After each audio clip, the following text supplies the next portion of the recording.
안녕하세요. 오늘도 사연 살롱을 찾아주셔서 감사합니다. 저는 얼마 전 자유로운 돌싱녀가 되었어요.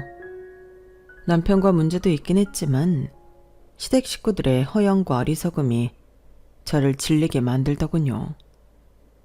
옛날부터 자기 분수에 맞게 살아야 한다는 말도 있잖아요. 그런데도 욕심만 부리다 중요한 것들을 다 놓쳐 보기 좋게 우스꽝스러워진 제 전 시댁 이야기를 좀 해볼게요. 저희 부모님은 지방에서 작게 농사일을 하면서 지내고 계세요. 작물은 철에 따라 다양하게 재배하시는데 두 분이서 굶지 않고 생활하실 정도로만 하고 계세요. 저는 고등학교를 마치고 서울로 대학을 오게 되면서 부모님과 떨어져 살게 되었어요. 처음에는 낯선 서울 생활에 학업 스트레스까지 더해져 매일 울면서 부모님이 계신 집으로 다시 돌아갈까 말까 고민하던 때도 많았었죠. 하지만 아르바이트도 열심히 하고 친구들과도 잘 지내며 서서히 적응해 어느덧 깍쟁이 서울 아가씨가 다 되어 있었어요. 저는 부모님이 어렵게 붙여주시는 돈인 것을 알기에 부담을 덜어드리고자 대학생활 내내 아르바이트를 했어요. 돈의 소중함도 알게 되고 많지는 않지만 제가 직접 돈을 번다는 뿌듯함이 항상 있더군요. 일부러 구질구질하게 살려고 하지는 않았지만 필요 없는 것까지 소유하면서 사치스럽게 생활하지는 않았어요. 지금 돌아보면 그렇게 지내왔던 시간이 제가 여태까지 중에 가장 성실하게 살았던 순간인 것 같아요. 성적도 어느 정도 수준 밑으로는 내려가지 않게 유지하고 있어서 장학금을 중간중간 타기도 했어요. 대학을 졸업하고는 평판이 나쁘지 않은 한 회사에 입사를 하게 되었고 직장인으로서의 커리어를 쌓기 시작했죠. 일도 재미있고 생활하는데 크게 불편하지 않은 삶이었어요. 그러다 어느 날, 한 남자가 평범한 제 인생에 문을 두드렸어요. 친구들끼리 여럿이서 왁자지껄 모이는 술자리에 잠깐 들렀다가 알게 된 남자였죠. 첫눈에 제가 마음에 들었는지 연락처를 받아가서는 계속 연락을 해왔고 2달 뒤 저희는 사귀는 사이가 되었어요.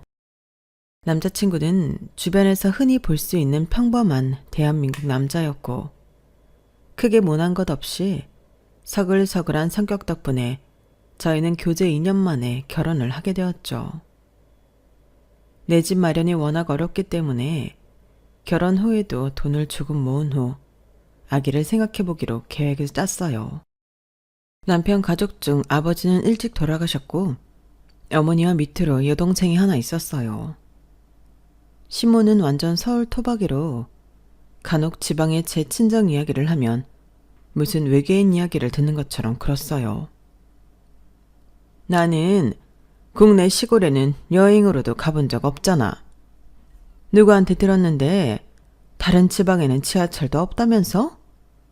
그럼 버스는 있는 거야? 불편해서 어떻게 살아? 이거 아는 분이 주신 귀한 건데 지방에서는 이런 거 없지? 안 먹지? 미안어, 오늘 개 탔다. 이거 돈 주고도 못 사 먹는 거래. 가끔 시골에서 농사가 잘 된 수확물을 부모님이 붙여주실 때가 있었어요. 시모에게 나눠드리려고 양손 무겁게 가져가면 그걸 고스란히 들고 와야 할 때가 많았어요. 이하야, 고마운데 이거 유기농 맞아? 네? 저희 아빠 엄마가 건강하게 키우셨다는 건 아는데 완전 유기농인지는 저도 잘... 나 유기농만 먹잖니. 여기에 농약을 얼마나 쳤을지 누가 알겠어. 이거 그냥 다 가져가서 너 먹어. 그래도 저희 아빠가 어머님도 같이 나눠 먹으라고 엄청 많이 보내신 건데. 그러니까 마음만 받을게. 그리고 다음부터는 시골에서 부쳐오는 이런 거 나한테까지 안 가져와도 돼. 너 많이 먹어. 결혼 초창기에 한번 시모에게 이렇게 상처를 받고 다시는 부모님이 주시는 작물 그 어떤 것도 가져다 드리지 않았어요. 하지만 웃긴 건 그 해의 흉작으로 구하기가 힘들거나 너무 터무니없이 비싼 것들은 간혹 저를 찔러보더군요. 미아야, 그 사돈댁이 시골에서 오이도 키운다고 하셨나? 네. 그래? 그럼 사부인한테 얘기해서 오이 좀 부쳐달라고 하면 안 되니? 채소 중에 제일 싼 게 오이인데 어제 마트 가니까 한 개에 3,000원이더라고. 그 돈 주고 오이를 사 먹을 수는 없잖아. 요즘 오이값 때문에 얼굴에 올리는 오이팩 좀 아꼈더니 이것 봐. 얼굴색이 엄청 칙칙하지? 이번에 농사 좀 되셨으면 넉넉하게 붙여달라고 말씀드려 줄래? 본인이 필요할 때는 염치불구하고 당연하게 요구하는 시모가 얄밉기는 했지만 어쩔 수 없이 들어주고는 했어요. 이런 것들은 어느 정도 참을 수 있었지만 시모가 제일 얄미울 때는 따로 있었어요. 바로 남편의 여동생인 신우 이야기를 할 때였죠. 남편보다 일찍 결혼해 딸도 둘이나 있는 신우는 시매부를 따라 미국에 몇 년째 나가 있었어요. 한국에는 손가락으로 꼽을 수 있을 정도로 나와 남편을 만나고 결혼한 지금까지 딱 한 번 왔던 것이 다였어요. 시모 말에 의하면 시매부는 미국 어느 유명한 대학에서 교수로 있고 신우이는 두 딸을 하버드나 예일 대학에 보내기 위해 교육에 힘쓰고 있다고 하더군요. 고작 10살도 되지 않은 애들인데 말이죠. 저는 그냥 그런가 보다 하고 말았어요. 신우가 한국에 있어서 자주 마주칠 것도 아닌데 굳이 그쪽 일에 오지랖을 부리고 싶지는 않았거든요. 어쨌든 시모는 제 앞에서 신우네가 미국에서 성공해 잘 살고 있다는 것을 항상 훈장처럼 자랑하고 다니느라 바빴어요. 미아야, 이것 좀 봐. 이번에 진이가 미국에서 보내온 건데 한번 봐봐. 이런 거 한국에서 구경도 못 해보잖아. 너도 지금 실컷 봐두렴? 아우, 엄청 비쌀 텐데 얘는 뭐 이런 걸 다 보내고 그랬지? 이 서방이 미국에서 잘 나가기는 잘 나가나 보다. 사실 신우가 붙여온 옷가지들은 한국에서 볼 수 없는 브랜드인 것은 맞지만 딱 봐도 저렴한 티가 팍팍 나는 허름한 옷들이었고 영어로 도배되어 있는 영양제나 과자 같은 것도 요즘은 해외 직구로 다 싸게 살 수 있는 것들이었어요. 전이가 너 이거 주래. 이게 미국에서도 구하기 힘든 원석으로 만든 목걸이란다. 색깔 너무 오묘하고 예쁘지? 멀리서 온 귀한 거니까 잘하고 다녀. 전이한테 잘 받았다고 고맙다고 문자 하나 넣어주고. 목걸이는 초등학교 앞 문방구에서 파는 싸구려 장난감이라고 해도 믿을 만한 것이더군요. 자세히 보니 목걸이는 도금한 것인지 금속 함량 같은 표시도 전혀 없고 원석이라고 하는 것도 플라스틱에 물을 들인 것처럼 이상한 색을 내뿜고 있었어요. 그래도 절 생각해서 보내준 것 같아 시모 앞에서 좋은 척 연기를 했어요. 어머, 아가씨는 뭐 제 것까지 너무 예쁘네요. 제가 아가씨한테 너무 고맙다고 착용하고 찍은 사진이랑 감사 문자 보낼게요. 맞다. 이번에 이 서방이 교수 학회에서 또 뭐 발표를 했다는데 너무 잘해서 거기 온 사람들한테 기립박수를 받았다 그러더라고. 그거 축하한다고도 한마디 더 써서 보내. 네. 시어머니는 능력 있고 잘난 사위와 대단한 시누이의 칭찬을 입에 달고 살았어요. 얼마나 좋으면 저러실까 싶어서 저도 그냥 시모 앞에서 잘 들어주는 척을 하곤 했죠. 선물이야 뭐 어쨌든 받은 것이 있으니 저는 시누이에게 고맙다고 문자를 보냈어요. 아가씨, 지금 몇 시인지 잘 몰라서 전화는 못하고 이렇게 문자 남겨요. 보내준 목걸이 잘 받았어요. 너무 예쁘네요. 고마워요. 아주버님도 학회에서 좋은 일이 있었다고 들었어요. 정말 축하해요. 제니랑 윤희도 잘 지내고 있죠? 아가씨 가족 모두 언제나 건강하고 좋은 일들만 있기를 바래요. 지금 생각해보면 이날 감사 문자를 보냈던 것이 화근이었던 것 같아요.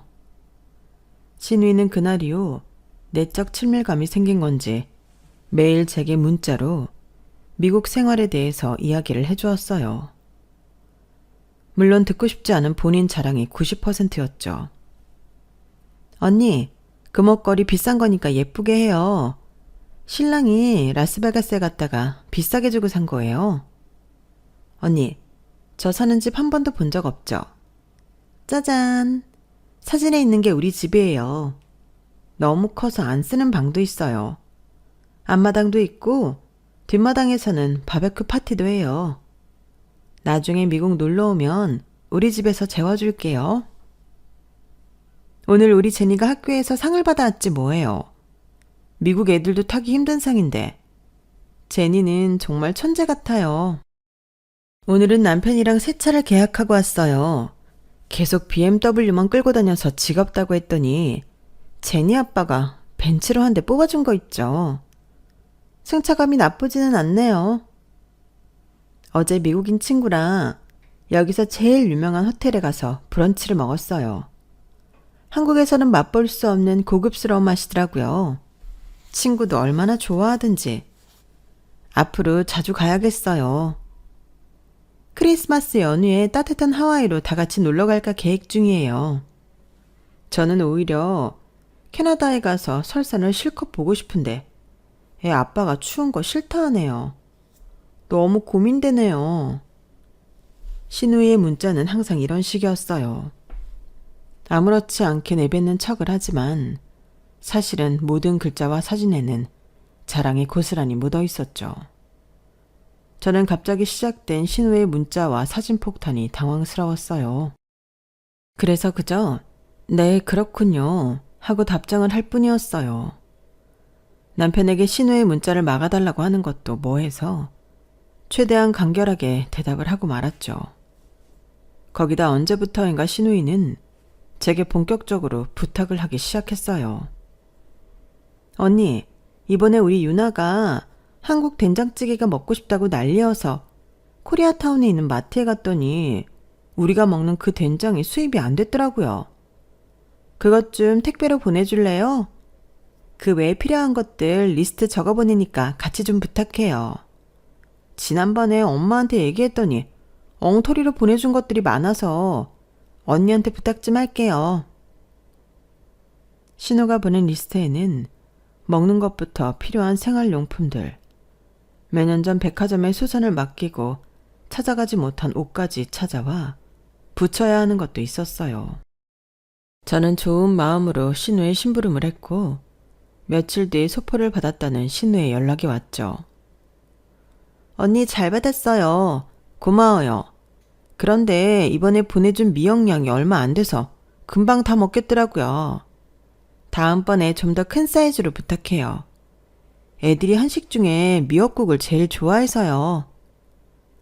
신우의 말이 고맙다는 건지 아닌 건지 헷갈렸지만 어쨌든 한번 보내고 나니 목걸이를 받고 난 뒤에 찝찝함은 없어지더군요. 하지만 그건 시작에 불과했어요. 그 뒤로 신우는 툭하면 제게 소포 배달을 요구했어요. 자잘한 물건들부터 어디 가서 뭐를 사다가 붙여달라, 최대한 많이 구해서 보내달라 하며 요구하는 조건이 많아졌어요. 심지어 제가 미국에 가보지는 않았지만 거기에도 있을 법한 것들까지 리스트에 써서 문자를 보내더군요. 조금 의아했지만 어쩔 수 없이 서너 번 정도 더 신우이의 심부름을 해줬어요. 하지만 정도가 점점 심해졌어요. 게다가 그동안 택배를 보내며 들었던 비용이나 대신 사서 보내준 물건값에 대해서는 아무 말 하지 않고 은근슬쩍 넘어가려는 것 같았어요. 이해가 안 되는 차원을 넘어 저도 조금씩 짜증이 나기 시작했어요. 그리고 얼마 뒤 신우이가 또 제게 보내달라며 필요한 것들을 수십 가지 써서 보내왔더군요. 저는 이제 무시하기로 마음먹었어요. 그리고 마침 그즈음 회사에서 바쁜 일들이 겹쳐 매일같이 야근을 반복하기도 했었고요. 신우이는 빨리 보내달라며 서너 번 독촉을 하다 제가 대답을 하지 않자 시모에게 이야기한 듯 했어요. 여보세요? 미아야, 나야. 어머니, 다른 게 아니고 전이가 너한테 뭐 좀 보내달라고 여러 번 말을 했는데 연락이 안 되는 것 같다 그러더라고. 혹시 무슨 일 있나 해서 내가 전화해 본 거야. 어이가 없었죠. 굳이 제가 연락이 안 된다며 시모를 통해 재촉까지 시켰다는 것이요. 어머니, 제가 요즘 많이 바빠요. 아가씨가 원하는 물건 하나하나 다 고르고 다닐 시간이 없어요. 그래? 그럼 어쩌니? 전이가 필요하다고 아주 난리던데. 주말에 시간 좀 내서 해주면 안 되니? 저 요즘 주말 출근도 하고 있어요. 그리고 앞전에 아가씨가 보내달라고 해서 붙인 택배값만 50만 원이 넘어요. 아내 물건값까지 하면 200만 원도 더 되고요. 저는 당연히 어떤 방식으로든 아가씨가 돈이라도 붙여올 줄 알았는데 거기에 대해선 아무 말이 없었어요.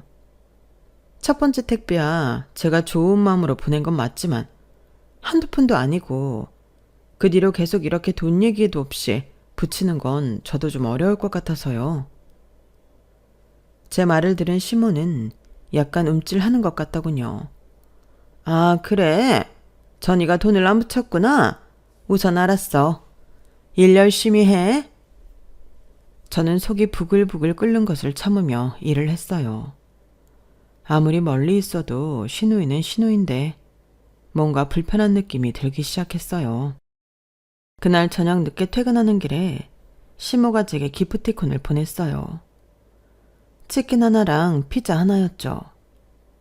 저는 이게 뭐지 싶어 시모에게 문자를 보냈죠. 아, 이거 전이가 너한테 전해달라고 해서 내가 보내는 거야. 너한테 고마운 것도 많고 해서 선물 보내니까 집에 가서 천수랑 맛있게 먹으라고. 차라리 이 기프티콘을 안 보냈으면 모를까 받고 나니 그제서야 신우의 속이 훤히 보이더군요. 가족이 되었다는 이유로 제게 굳은 심부름을 다 시키고 이런 기프티콘으로 퉁치려고 했던 그 못된 속을 말이죠. 저는 선물 거절을 눌렀고 그 뒤로 신우나 시모에게서 다른 연락은 없었어요. 몇 달 후 명절을 앞두고 있는 어느 날이었어요. 시모가 명절 관련해서 할 말이 있다며 연락을 해왔어요. 미아야, 이번 명절에 음식을 좀 많이 할까 해서. 어차피 먹는 사람도 많지 않은데 뭐하러 그렇게 많이 하시게요. 그냥 뭐 명절에 잘 먹어야 한 해를 배부르게 보낸다는 말도 있잖니. 시간을 좀 많이 잡고 왔으면 해서 이번만 좀 많이 하는 거야. 다른 때는 그냥 조금씩만 하고. 이 말은 친정에 갈 시간을 줄이라는 소리였죠. 하지만 결혼한 지 10년이 된 것도 아니고 이번 명절만 좀 풍족하게 보내겠다는데 그 말을 무시하는 것도 예의가 아닌 것 같아 알겠다고 대답했어요. 명절 전날 시모가 같이 음식을 하자며 오라고 했고 저는 너무 놀라 뒤로 나자빠질 뻔했어요. 식당을 하는 것도 아닌데 식재료가 어마어마하게 쌓여 있었죠. 어머니, 이걸 다 하신다고요? 이건 많아도 너무 많은데? 같이 하면 금방 하지 뭐. 그리고 오늘 다 못하면 내일 해도 돼. 내가 자질구레한 거 할 테니까 넌 여기 가만히 앉아서 점만 붙여. 제 눈앞에 붙여야 하는 정 종류만도 20가지가 넘었어요. 하지만 하겠다고 제 발로 온 거니 앞치마를 두르고 앉아 기름칠을 하기 시작했죠. 그날 저는 장장 8시간 동안 전을 부쳤어요. 밥도 못 먹고 중간에 화장실 몇 번 다녀온 게 다였어요. 8시간 동안 기름 냄새를 맡고 있으니 헛구역질까지 올라오더군요. 어머, 이걸 다 했네. 내가 만두소 다 해놨는데 우리 같이 만두 빚을까? 정확히 만두가 300개 나오더군요. 저는 곧 쓰러져 죽겠는데 시모는 힘도 안 드는지 싱글벙글 좋아서 요리를 하고 있었어요. 전이가 내가 아는 만두를 얼마나 좋아하는지 돌아갈 때 싸줄 것까지 넉넉하겠네. 네? 전이 아가씨요? 시모는 자기도 모르고 무심코 내뱉은 말에 눈만 동그랗게 굴리고 있었어요. 그게 있잖아. 전이가 지금 한국에 오고 있어. 네? 아가씨가 지금 한국에 온다고요? 이서방이랑 애들 둘도 다 오고 있어. 그래서 명절 음식 이렇게나 많이 하시는 거예요? 뭐, 우리도 먹고 전이네도 먹고 겸사겸사지 뭐. 진작 말씀하시죠. 아가씨 온다고 왜 말씀 안 하셨어요? 내가 깜빡하고 말을 안 했네. 아무튼 내일 아침 도착이야. 시모의 당황스러운 표정을 보고는 알겠더군요.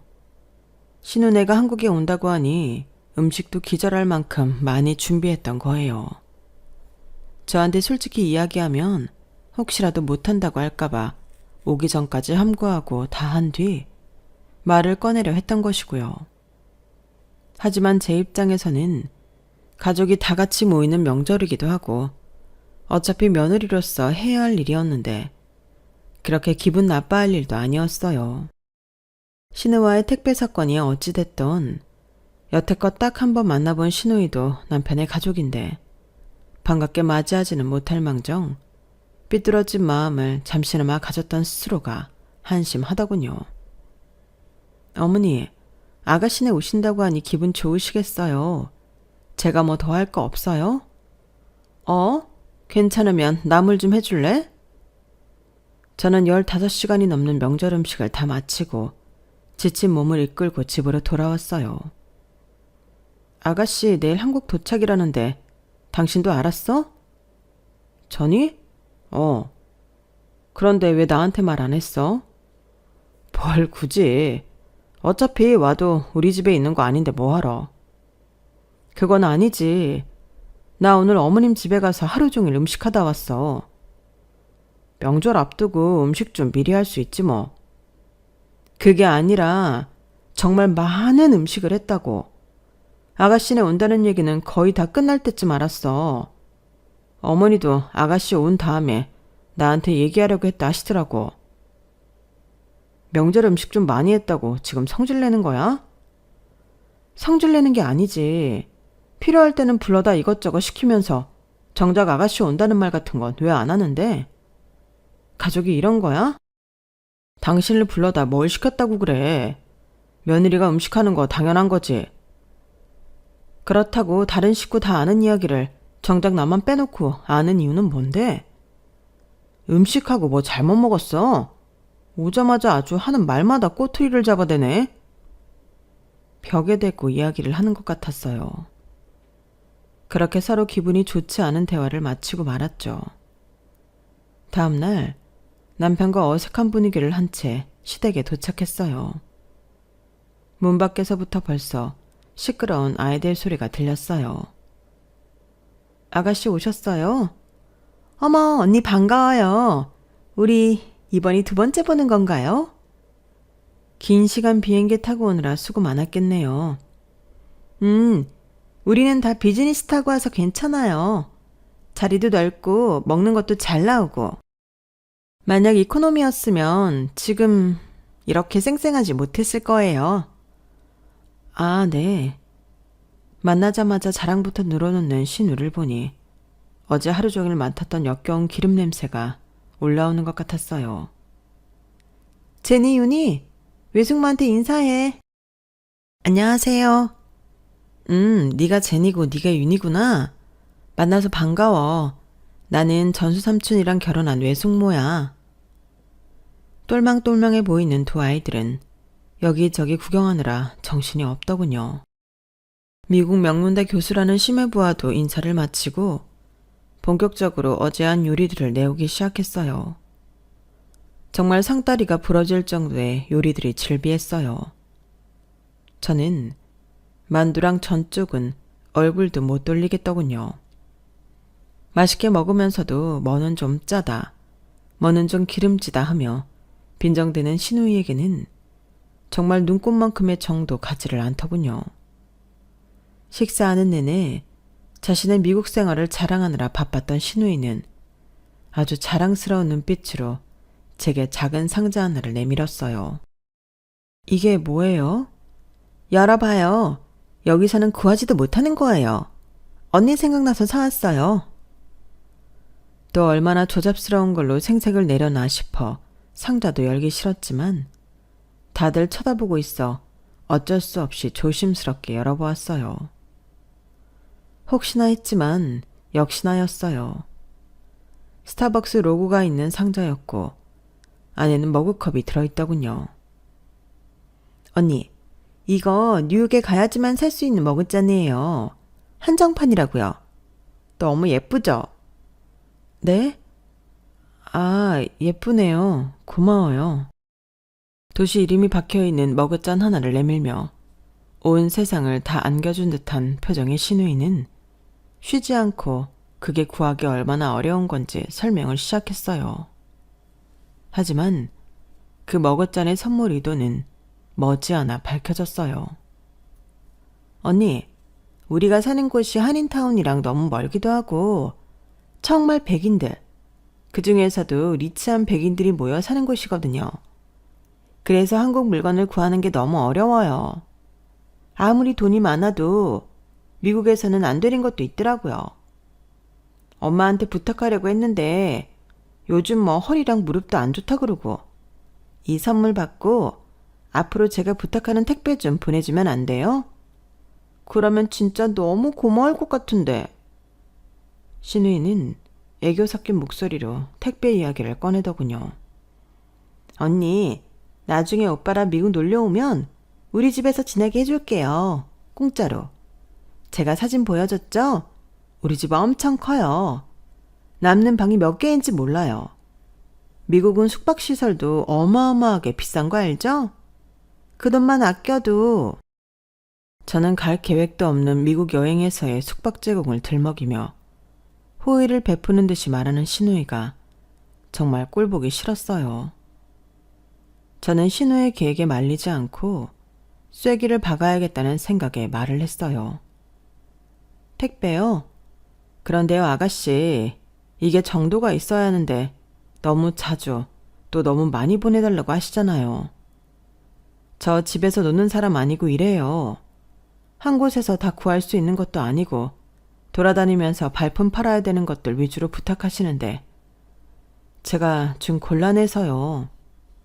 그리고 제가 알기로는 미국에서도 돈만 있으면 못 구하는 한국 물건 없다고 하던데 아무리 부자 동네에 산다 해도 아가씨 말이 좀 이해가 안 되네요. 그래서 안 된다는 거예요?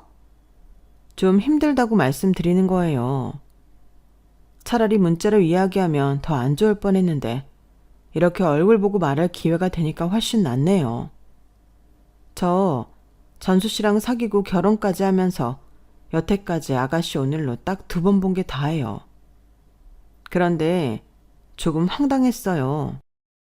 왜냐하면 목걸이 하나 보내고 대뜸 택배 심부름 시키고 매일 얼마나 럭셔리하게 사는지 자랑하는 말 사실 좀 불편했거든요. 불편해요? 싫으면 싫다고 하지. 지금 무슨 말을 그렇게 해요? 그래서 지금 싫다고 우회적으로 말하는 거예요.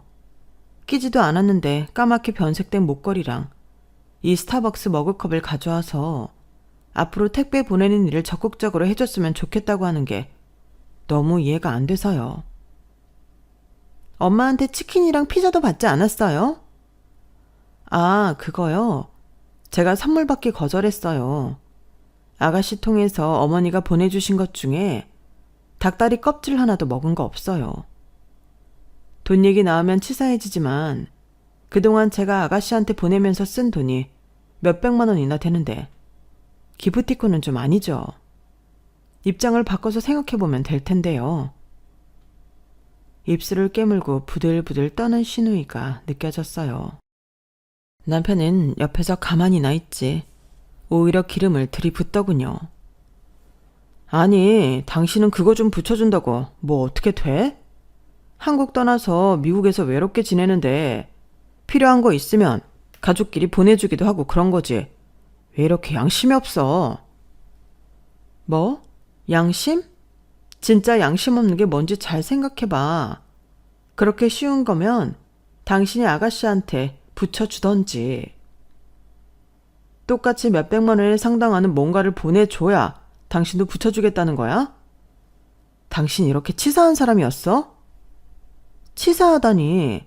당신까지 나한테 왜 이러는 거야? 내 편을 들어줄 거라 생각했던 남편이 저를 비난하고 나면서 다들 목소리가 조금 더 커지기 시작했어요. 신우와 심해부 역시 불편한 표정을 하고 있었고 심우도 당황한 얼굴이더군요. 저는 밖으로 나와 그 길로 집으로 가버렸어요. 그동안 참고 있었던 것이 뭔가 한 번에 터진 듯한 느낌이었죠. 더군다나 무조건 신우 편만 들고 나서는 남편도 너무 꼴보기 싫었고요. 하지만 저도 잘한 건 없었죠. 제일 연장자인 심우가 있는 데서 흥분의 언성을 높였으니까요. 저는 조용히 심우에게 전화를 걸었어요. 어머니, 저예요. 아까는 제가 정신 못 차리고 제 할 말만 하고 나왔는데 생각해보니까 어머니 앞에서 그러면 안 됐을 행동을 제가 한 것 같아서요. 죄송해요. 아니야. 뭐 그럴 수도 있지. 떨떠름하게 제 사과를 받은 어머니는 그 뒤로 당분간 제게 연락하지 않았어요. 남편과도 긴 냉전이 이어졌고 얼마 후 신혼의 가족도 아무 말 없이 미국으로 돌아간 것 같았어요. 제가 괜한 짓을 했나 싶어 자책도 했어요. 하지만 신우한테 제 불편한 입장을 확실하게 전한 것 같아 한편으로는 다행이기도 했어요. 그렇게 언짢은 명절도 끝나고 계절이 바뀌려고 할 때쯤이었어요. 남편에게 다급하게 전화 한 통이 걸려왔어요. 엄마 지금 응급실에 있대. 교통사고가 나서. 뭐? 어머니가? 내가 지금 갈게. 무단횡단을 하다 차에 친 시모는 갈비뼈와 다리뼈가 부러져 병원에 입원을 하게 되었어요. 다행히 머리나 다른 중요 부위는 다치지 않았지만 몸을 막 움직일 수 없게 다쳤더군요. 깨어난 것만 해도 다행이려니 하고 있었는데 의외의 것이 저를 기다리고 있었어요. 당신 돈 좀 있어? 나? 얼마나? 한 800만 원? 800이나? 그걸로 뭐 하게? 엄마 병원비 내야지.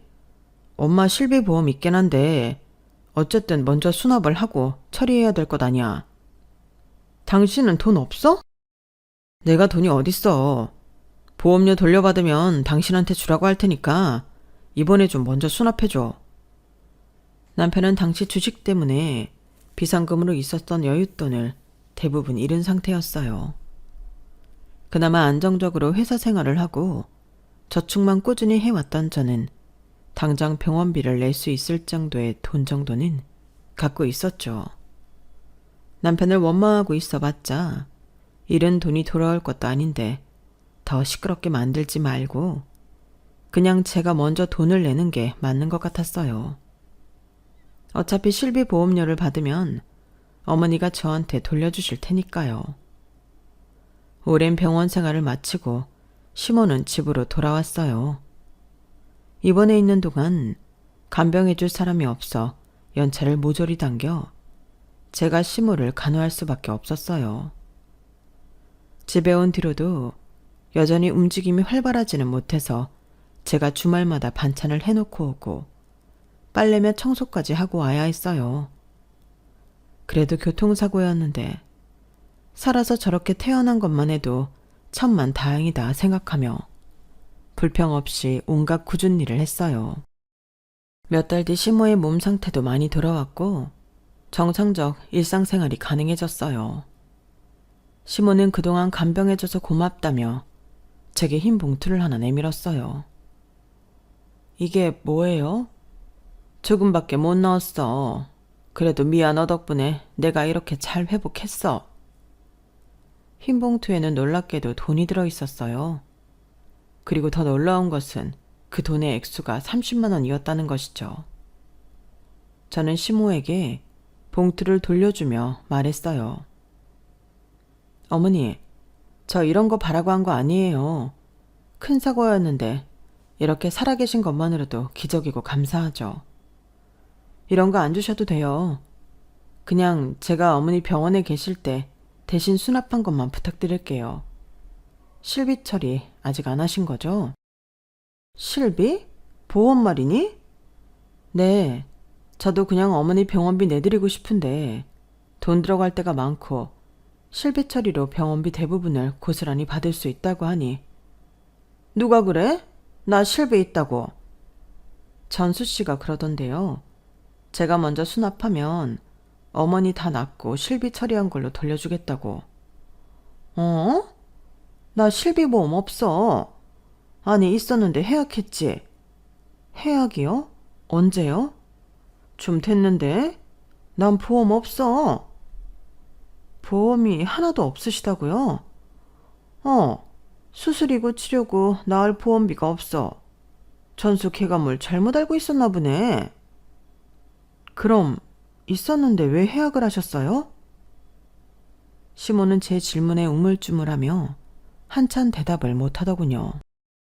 그게 필요해서 해약을 좀 했지. 그러니까 언제 뭐가 필요해서 해약을 하셨는지 궁금해서요. 얼마 전에 전이가 돈이 좀 필요하다고 해서. 네? 미국의 아가씨가요? 나도 수중에 가진 게 없어서 있는 보험 다 해약해서 줬거든. 아가씨가 무슨 돈이 필요하다 그랬는데요? 그건 나도 몰라. 그냥 급하다고 그래서. 기가 막혀서 말이 다 안 나오더군요. 어머니, 이 사고 말고도 이제 한참 병원 자주 다니실 나이인데 어쩌시려고 그 돈을 다 빼서 아가씨를 주셨어요? 뭐 그렇게 아플 일이야 또 있겠니? 모자란 사람처럼 헤헤 웃는 시무를 보니 더 기가 막히고 살이 다 떨렸어요. 당장 집에서 나와 신우에게 전화를 걸었어요. 여보세요? 아가씨, 나예요. 언니가 웬일이에요? 나한테 먼저 연락을 다 하고? 물어볼 게 있어서요. 혹시 예전에 어머니 보험 다 해약해서 아가씨한테 돈 주셨어요? 갑자기 그건 왜요? 어머니 이번에 교통사고로 몇 달 동안 엄청 고생하신 거 알죠? 그 간병도 제가 거의 도맡아 했고요. 그런데요? 어머니 병원비 나온 거 제가 먼저 수납했어요. 남편이 치료 다 끝나고 보험 처리해서 저한테 돌려주겠다고 그러더군요. 그런데 지금 어머니한테 여쭤보니까 그걸 해약해서 다 아가씨한테 줬다고 하시네요. 꼬일 대로 꼬인 신우이의 태도는 아주 기고만장했어요. 그럼 우리 엄마 보험 해약하면서 언니한테까지 물어봐야 돼요? 그 돈 급하다고 했다면서요. 그렇게 돈 많은 거 자랑하면서 뭐 때문에 어머님 보험 해지까지 하면서 가져갔냐고요. 급한 데 썼다니까요. 내가 그걸 왜 얘기해야 하는데요? 얘기하기 싫어요? 알겠어요. 그럼 어머니 병원비 고스란히 지금 저한테 붙여주세요. 뭐라고요? 내가 왜 그 돈을 언니한테 붙여요? 사고 나고 어머니 돌보면서 아가씨고 남편이고 저한테 수고했다는 말 한 번 없더군요. 심지어 오늘 어머니가 저한테 고생했다고 주신 돈이 얼마인 줄 알아요? 30만 원이요. 저 돈 바라보고 간병한 건 아니었어요. 진심으로요. 그냥 내가 먼저 내드린 병원비만 받으면 됐지. 어머니 살아계신 게 다행이지 하면서 아무 말 안 하고 있었다고요. 그런데 지금 상황이 이렇게 됐네요. 아가씨랑 전수씨가 빚을 내던지라도 해서 그 돈 저한테 갚아주세요. 누가 그깟 800만 원 없어서 그러는 줄 알아요? 그러니까 빨리 돌려달라고요. 전 그깟 800만 원 너무 소중하니까. 리치하신 아가씨는 그 돈 빨리 저한테 돌려달라고요. 신우는 신경질을 내며 전화를 끊어버렸어요. 저는 화가 나 남편에게도 전화를 했지만 돌아오는 대답은 똑같았죠. 그래? 보험 해약한 거 나는 모르고 있었는데 그걸 왜 전이한테 줬지? 당신 지금 남 얘기해? 당신 어머님 얘기야. 아가씨 태도도 가관이던데. 뭘 또 그걸 갖고 미국에까지 전화해서 그러냐? 너도 너무 다혈질이야. 그걸 가지고? 800만 원이 그까짓 거면 왜 나한테 안 주는 건데? 아가씨나 당신이나 아주 사고체계가 똑같나 보네. 누가 남매 아니랄까봐 남 열받게 하는 재주가 아주 똑같네. 그렇게 얼마 안 되는 돈이면 당신이 나한테 지금 돌려줘. 내가 지금 돈이 어딨냐. 내 주머니 사정 다 알면서. 주식회사 있는 돈 다 날린 것도 자랑이야? 그래도 참고 살려고 했는데 이젠 진짜 안 되겠다. 너네 집 이제 내 인생에서 아웃이야. 당장 돈 구해서 나한테 보내라. 저와 남편은 흥분해서 서로에게 악다구니를 해댔어요. 최악의 상황으로 오고 만 거예요. 상황이 이렇게 돼서 미안하다. 돈은 살면서 어떻게든 마련하겠다. 엄마 간병하느라 정말 수고 많이 했다. 이런 말을 예쁘게 해줘도 모자랄 판에 그까짓 얼마 안 되는 돈에 목숨 거는 미친 여자로 저를 몰아가는 남편과 신우의 태도에 열이 받아 머리가 터질 것 같았어요. 상황이 얼마나 심각한지 모르는 시모는 제게 전화로 이런 말 하더군요. 그런데 네가 결혼하고 이 집에 들어와서 전수가 너한테 해준 것들이 돈으로 바꾸면 800만 원 이상의 가치가 있지 않을까? 너무 화만 내지 말고 잘 생각해봐. 이게 이렇게까지 만들 일은 아니잖니. 어머니도 그러시는 거 아니에요. 지금 저한테 800만 원보다 더 중요한 건 이 집 사람들 아무도 제게 고마워하지도 미안해하지도 않는다는 것이에요. 어머니 포함해서 말이에요. 내가 언제 내가 간병해준 거 고맙다고 봉투에 돈도 넣어줬잖니. 아, 30만 원이요. 정말 눈물나게 고마운 돈이네요. 저 진짜 그 돈도 필요 없어요. 제가 낸 800만 원만 고스란히 돌려주세요. 그리고 제가 정말 인간 대 인간으로 안쓰러워서 드리는 말씀인데요. 어머니가 입에 침이 마르도록 잘났다고 칭찬하는 아가씨. 미국에서 좋은 집, 좋은 차 타고 애들 비싼 국제학교 보내고 매일 여행 다니면서 돈 쓰는 거 자랑하고 다니는데 좀 이상하다고 생각 안 하세요? 그렇게 번지르르하게 살면서 도대체 뭐가 부족해서 어머니 보험까지 싹 다 가져간 걸까요? 너무 내 자식이라고 감싸지만 말고 눈 똑바로 뜨시고 보시라고요. 제 상식으로는 아가씨 행동이 도대체 이해가 안 되네요. 더 이상 시모의 말도 들을 필요가 없더군요. 그때 저는 이 집과의 인연을 끊겠다고 다짐했어요. 그로부터 몇 달 뒤 저는 돈을 돌려받을 수 있게 되었어요. 당연히 순수하게는 아니고 법원의 명령으로요. 그 사건 이후 저는 남편과 이혼을 결심했고 동시에 소송을 진행했죠. 선고가 나오기 전까지 시모, 신우 남편은 돌아가면서 욕이 가득한 문자를 매일 보내고 괴롭히더군요. 안 받는 부재중 전화도 몇백 통씩 남기고요. 제가 누구와 결혼을 해서 살을 맞대고 살았던 건지, 우리 부모님도 못 챙기는 주제에 누구 간병을 자처했던 건지, 한동안 스스로에 대한 자책과 회의감으로 힘들었어요. 어쨌든 저와 그 집 사람들과의 연은 거기까지였죠. 저는 회사에 사정을 부탁해 무급 휴가로 부모님이 계시는 집에 와 있었어요. 주변인들은 그렇게 괘씸한데 뭐라도 더 뜯어냈어야 되는 거 아니냐고 하지만 저는 더 바라는 것도 없어요. 조금 비싼 인생 교훈을 얻었다고 생각하려 해요. 제가 그 사람들한테 뭔가를 더 얻어낸다고 해서 그걸로 제가 행복해질 것 같지도 않고요. 이제 저는 완전히 후련합니다. 참, 미국에 있는 그 신우가 가족들과 전부 한국으로 돌아왔다는 소식을 들었어요. 평생 거기서 리치하게 잘 살 것 같았는데 돌아온 이유가 더 황당하고 기가 막히더군요. 미국에서 교수로 있다는 신우의 남편은 사실 석사 과정을 밟고 있는 학생이었어요. 뭐가 창피해서였는지 몰라도 교수로 직업을 탈바꿈 시킨 것이더군요. 게다가 그 신우가 자랑해온 비싼 집이며 차 같은 건 아예 있지도 않았더라고요. 그거 있다고 누가 부러워하는 것도 질투하는 것도 아닌데 왜 그런 말도 안 되는 거짓말을 했는지 아직도 이해가 되지 않아요.